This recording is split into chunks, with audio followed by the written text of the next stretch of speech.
नमस्कार दोस्तों, मेरा नाम है प्रतीक कुमार और स्वागत है आपका हमारे चैनल नेक्स्ट कॉलम में। हिम्मत कर, सब्र कर, बिखर कर भी संवर जाएगा, यकीन कर, शुक्र कर, वक्त ही तो है गुजर जाएगा। एल नीनो ये एक नाम नहीं, एक वक्त है जो अनसुनी सी लग रही है, पर इसका इम्पैक्ट बहुत बड़ा है। लास्ट टाइम ये प्रॉब्लम इंडिया में 2015-16 में आया था और अब ये फिर से 2024 में आने वाला है। अगर ये सच हो जाता है तो लगभग $3 ट्रिलियन का नुकसान होगा सिर्फ इंडिया को 23-24 में। एक रिसर्च के मुताबिक एल नीनो के इम्पैक्ट से वर्ल्ड वाइड $84 ट्रिलियन का इनकम लॉस होने वाला है 21st सेंचुरी में। ये कैसे होता है इसको हम थोड़ा डिटेल में समझते हैं। एल नीनो और ला नीना को समझने के लिए पहले हमें नॉर्मल कंडीशन में क्या होता है इसको समझना बहुत जरूरी है। पैसिफिक ओशियन के गर्म पानी साउथ ईस्ट ट्रेड विंड के इन्फ्लुएंस में आके, जो कि इक्वेटर के दोनों तरफ बहती है, ईस्ट से वेस्ट की तरफ ट्रैवल करती है और वेस्ट में है ऑस्ट्रेलिया और एशिया और ईस्ट में है पेरू। पेरू इक्वेटर के पास होता है, इसलिए वहां की पानी सन के वजह से ज्यादा गर्म हो जाती है और इस तरह से ऑस्ट्रेलिया के रीजन में वार्म वाटर स्टोर होते रहते हैं। ये वार्म वाटर इवापोरेट होंगे, ऊपर जाएंगे, बादल बनेंगे और ऊपर जाके बारिश करेंगे, तो आसपास के रीजन में बढ़िया बारिश होगी और बारिश होगी तो सब खुशहाल होगा। इस टाइम यहाँ ऑस्ट्रेलिया में लो प्रेशर बनेगा और विंड पेरू की तरफ ट्रैवल करेगा, जो कि साउथ अमेरिका के आसपास के रीजन में हाई प्रेशर क्रिएट करेगा। तो हो ये रहा है कि जब पेरू के आसपास वार्म वाटर हो रहा है तो इसको सेम करने के लिए सी लेवल के न्यूट्रिएंट रिच कोल्ड वाटर ऊपर आ रहा है।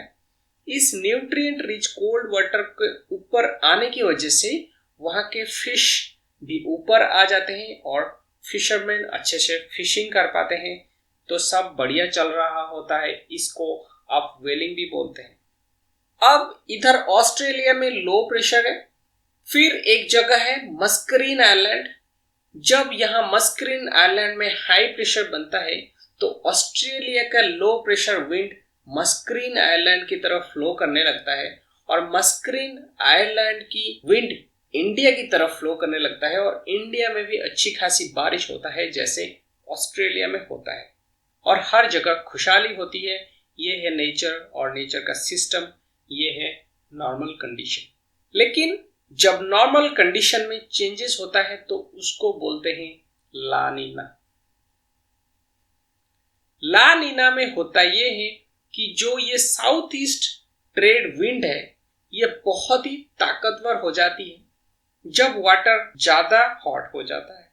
तो जब ये फोर्सफुली पेरू की साइड से huge amount of warm water को लेके ऑस्ट्रेलिया की तरफ आती है तो इससे ज्यादा लो प्रेशर बनता है ऑस्ट्रेलिया के साइड में, क्योंकि ज्यादा अमाउंट में हॉट वाटर आ जाता है। 60 सेंटीमीटर तक वाटर सी लेवल के ऊपर पहुंच जाता है और हाई प्रेशर बनती है पेरू की साइड में। नॉर्मल कंडीशन में कम बारिश होती थी और अब ज़्यादा बारिश होने लगता है ऑस्ट्रेलिया के साइड। इस सिचुएशन में इंडिया में भी अच्छी खासी बारिश होती है, तो लगभग हम ये कह सकते हैं कि ला नीना एक बेटर कंडीशन है सबके लिए।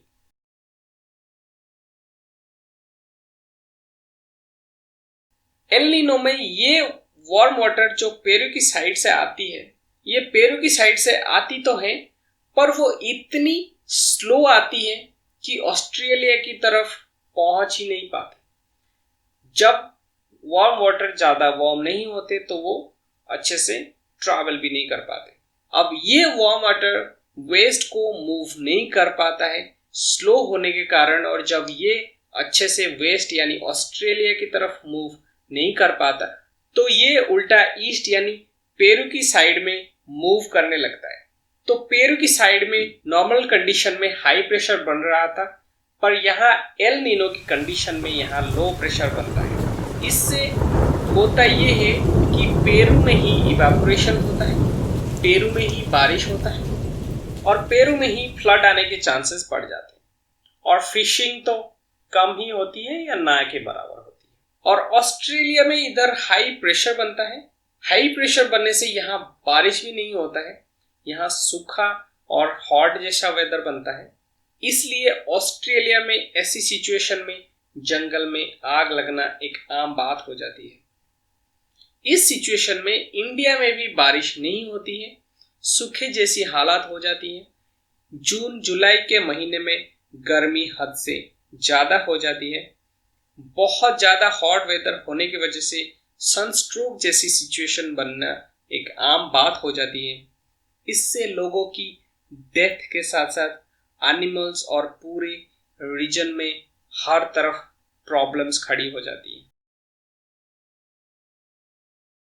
नॉर्मल कंडीशंस में जब मस्करिन आइलैंड में हाई प्रेशर बनता है और ऑस्ट्रेलिया में लो प्रेशर बनता है तो वो हाई प्रेशर विंड इंडिया की तरफ आ जाता है, इंडिया में बारिश होता है, इंडिया में खुशहाली होती है। लेकिन ला नीना के कंडीशंस में ऑस्ट्रेलिया की तरफ ज़्यादा हॉट वाटर आ जाने के कारण से इस रीजन में लो प्रेशर बनता है और वो ट्रेड विंड मस्करिन आइलैंड की तरफ चला जाता है।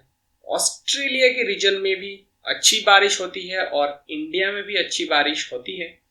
इसमें ज़्यादा बारिश होने की भी खतरा रहता है और फ्लड होने की भी सिचुएशंस हो जाती हैं। इसलिए हर जगह रिजर्वायर्स बनाने पड़ते हैं।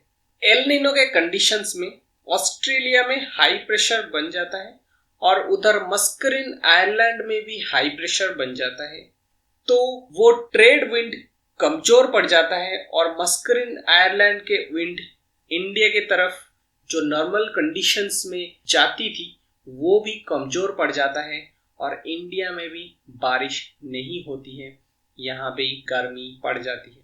और ये थोड़े बहुत नहीं होता है, ये ह्यूज अमाउंट में होता है और एक लॉन्ग टर्म के लिए होता है। तो जब एल नीनो आएगा तो normally El Nino 9 to 12 months रहता है, तो समर के टाइम में एक लॉन्ग पीरियड के लिए हॉट वेदर रहता है, बिल्कुल बारिश नहीं होता है, क्रॉप्स इफेक्ट होते हैं, हालात बद से बदतर होते हैं।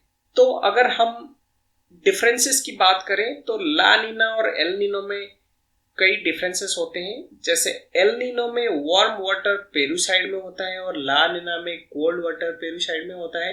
विंड स्लो होता है एल नीनो में और विंड ज़्यादा होता है ला नीना में। एल नीनो में इंडियन मानसून वीक होता है और ला नीना में स्ट्रॉन्ग होता है।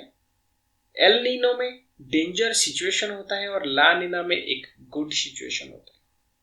एल नीनो के वजह से crop failures, famine, disease, floods, extreme heat, drought, wild fires जैसे भयावह चीज होती है।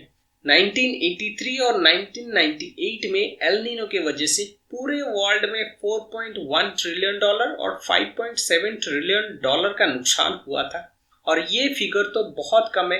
अगर हम इसे लॉन्ग टर्म इफेक्ट को मेजर करें तो ये इससे कहीं ज़्यादा भी हो सकता है। हमें और ज़्यादा से ज़्यादा इन्वेस्ट करना चाहिए रिसर्च पे, ऐसे बड़े बड़े खतरों को मेजर करने के लिए, like El Nino, global warming और अदर्स, जिसका एडिशनल बेनिफिट हम उठा सकते हैं और एक बेहतर प्रिडिक्शन कर सकते हैं ताकि उसके हिसाब से नेसेसरी एक्शन लिया जाए उस प्रॉब्लम को टैकल करने के लिए।